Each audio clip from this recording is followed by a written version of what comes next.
Good morning students. Inorganic chemistry का हमारा first chapter solid state पढ़ रहे थे, जिसे हमने टाइप्स ऑफ क्रिस्टल्स तक कंप्लीट कर लिया था। अब हमें देखना है crystal lattice and unit cells. अब हम स्टार्ट करते हैं what is crystal lattice and unit cells. The crystal lattice is the pattern formed by the points and used to represent the position of these repeating structural elements। यानी क्या होता है, crystal lattice एक pattern है किस चीज का, points का, जिससे हम यूज करते हैं किसी पोजीशन को रिप्रेजेंट करने की। अब अगर हम किसी क्रिस्टल की स्ट्रक्चर बनाएंगे तो किससे बना होता है क्रिस्टल, क्या कोई भी एटम है या एलिमेंट से मिलकर बना होगा। तो उस क्रिस्टल के अंदर वो एलिमेंट्स किस जगह सिचुएटेड है, हमें उनकी जो पोजीशन है वो हम क्रिस्टल लैटिस या यूनिट सेल के थ्रू पता करते हैं। The periodic structure of an ideal crystal is most easily described by a lattice. The crystal lattice is the array of points and the corner of all the unit cell in the crystal structure। यानी जो भी crystal lattice होते हैं वो array points होते हैं या उनके जो कॉर्नर्स होंगे किसी भी क्रिस्टल स्ट्रक्चर के, उन्हें या यूनिट सेल के कॉर्नर्स को हम कहते हैं crystal lattice. What is crystal lattice? The crystal lattice is the symmetrically three-dimensional structure arrangement of atoms, ion और molecule, यानी जो कि हमारे constituent particles है inside a crystalline solid as point। यानी जो कि थ्री डायमेंशनल स्ट्रक्चर्स के अंदर सिचुएटेड है वो होते हैं हमारे क्रिस्टल लैटिस, जो कि एटम्स, एलिमेंट्स या मॉलिक्यूल जो भी हमारे कॉन्स्टिट्यूएंट पार्टिकल्स है उनको शो करेंगे। It can be defined as the geometrical arrangement of the atoms, ion or molecules of the crystalline solid as a point in space। देखिए ये है हमारा क्रिस्टल लैटिस या यूनिट सेल।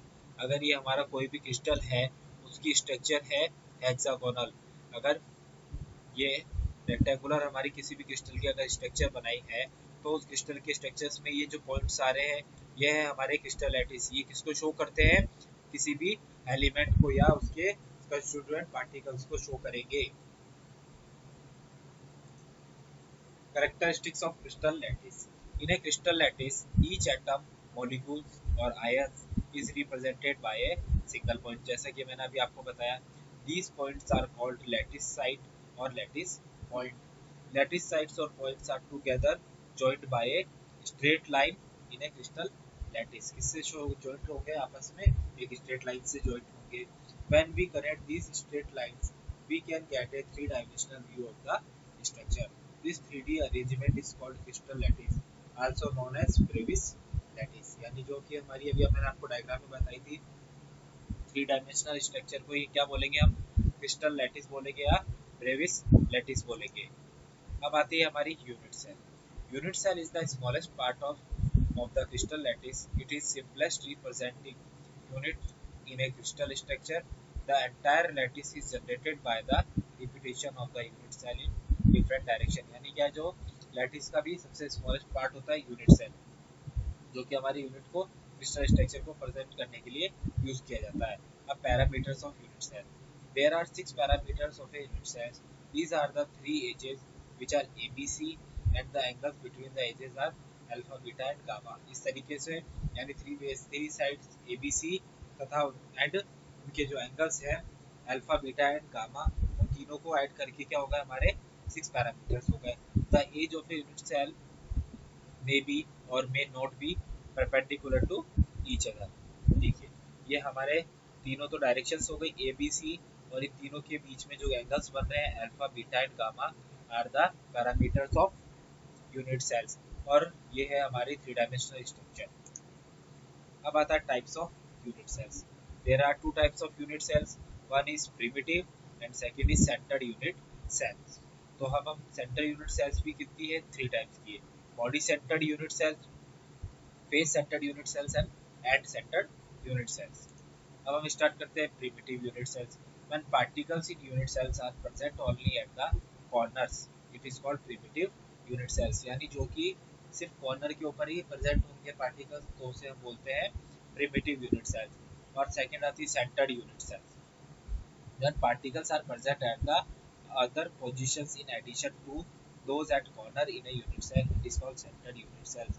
यानी अगर कॉर्नर से ऐड करने के बाद भी जो यूनिट सेल्स में अगर कोई स्पेस बचता है, कॉर्नर बचता है, तो वो बीच में आएंगे अगर हमारे पार्टिकल्स, तो वो कहलाते हैं सेंटर्ड यूनिट cells.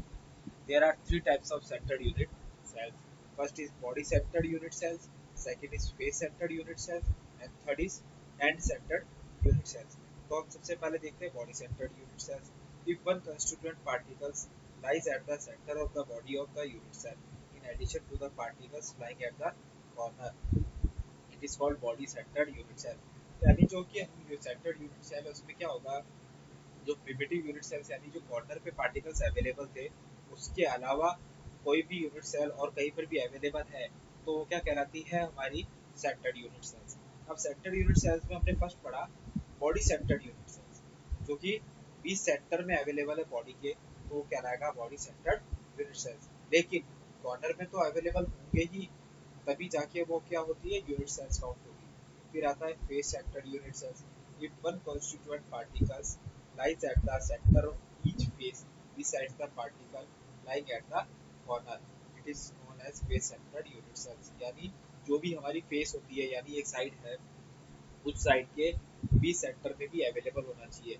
एक सेंटर में तो सिर्फ बॉडी के अंदर एक ही सेंटर में अवेलेबल होगा, लेकिन फेस सेंटर के अंदर उसके हर फेसेस के ऊपर अवेलेबल होता है, जो कि हम आगे डायग्राम में देखेंगे अभी. End centred unit cell.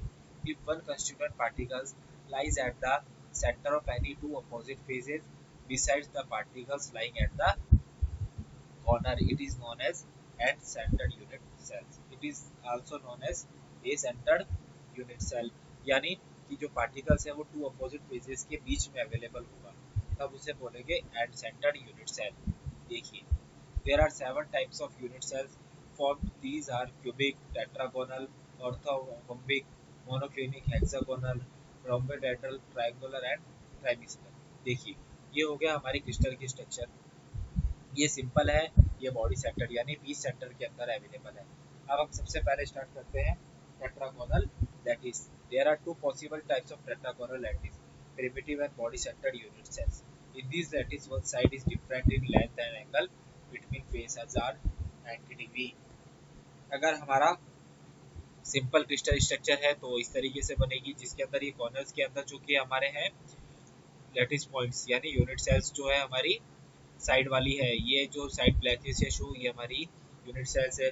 अब मैंने कहा बॉडी सेंटर. देखिए, कॉर्नर्स में हमारे यूनिट सेल्स अवेलेबल होने के बाद भी क्या है, एक ये बी सेंटर के अंदर अवेलेबल है, तो इस तरीके से हम बॉडी सेंटर्ड यूनिट सेल को शो करते हैं. अब आता है orthorhombic lattice. 4 types of orthorhombic lattice are possible. They are primitive, primitive यानी कॉर्नर्स में अवेलेबल, एंड सेंटर्ड यानी देखिए ये है हमारा बेस सेंटर यानी एंड सेंटर, दो फेसेस के बीच अपोजिट्स के अंदर अवेलेबल है, ये होता है हमारा base centred. And face centred. Face centred यानी ये एक फेस, इन चारों को मिला के एक फेस, तो इसके सेंटर में एक अवेलेबल. इन चारों को मिला के एक फेस, तो इसके सेंटर में अवेलेबल. इन चारों को मिला के एक फेस, तो इसके एक सेंटर में अवेलेबल. इस चारों को मिला के एक फेस, तो इस सेंटर में. यानी हमारे टोटल लैटिस पॉइंट कितने हो जाएंगे, 4 मिला के काउंट करके हम उसे उसके लैटिस पॉइंट्स यानी यूनिट सेल्स को काउंट कर सकते हैं. फिर लास्ट था हमारा एंड सेंटर, जो कि एक कोने के अंदर अवेलेबल है, जो हो गया हमारा बॉडी सेंटर्ड. और ये हमारा एंड जिसको हमने बेस सेंटर्ड भी बोला, ये बॉडी सेंटर्ड. और ये हमारा प्रिमिटिव. इनके बीच में भी जो एंगल्स होगा वो 90 डिग्री होगा. फिर आता है monoclinic lattice. There are two possible typically of monoclinic lattice. They are primitive and end-centered. They have unequal sides and two faces have angles then other than 90 degree. देखिए, मोनोक्लिनिक लैटिस क्या होगा, जिसके अंदर कोई भी चारों जो साइड्स है वो एक दूसरे से अपोजिट होगी. अगर अपोजिट हो रही है तो उसके अंदर क्या होगा कि फेस सेंटर नहीं हो सकता, क्योंकि साइड्स अपोजिट है, तो सेंटर में कैसे काउंट करेंगे. इसलिए इसके अंदर कौन सा यूज आएगा, हमारा एंड सेंटर. एंड सेंटर का मीन्स क्या हुआ था, दो अपोजिट फेसेस के बीच में जो अवेलेबल होगा वो हमारा एंड सेंटर्ड होता है. और सिंपल मोनोक्लिनिक तो इजीली बन जाएगा.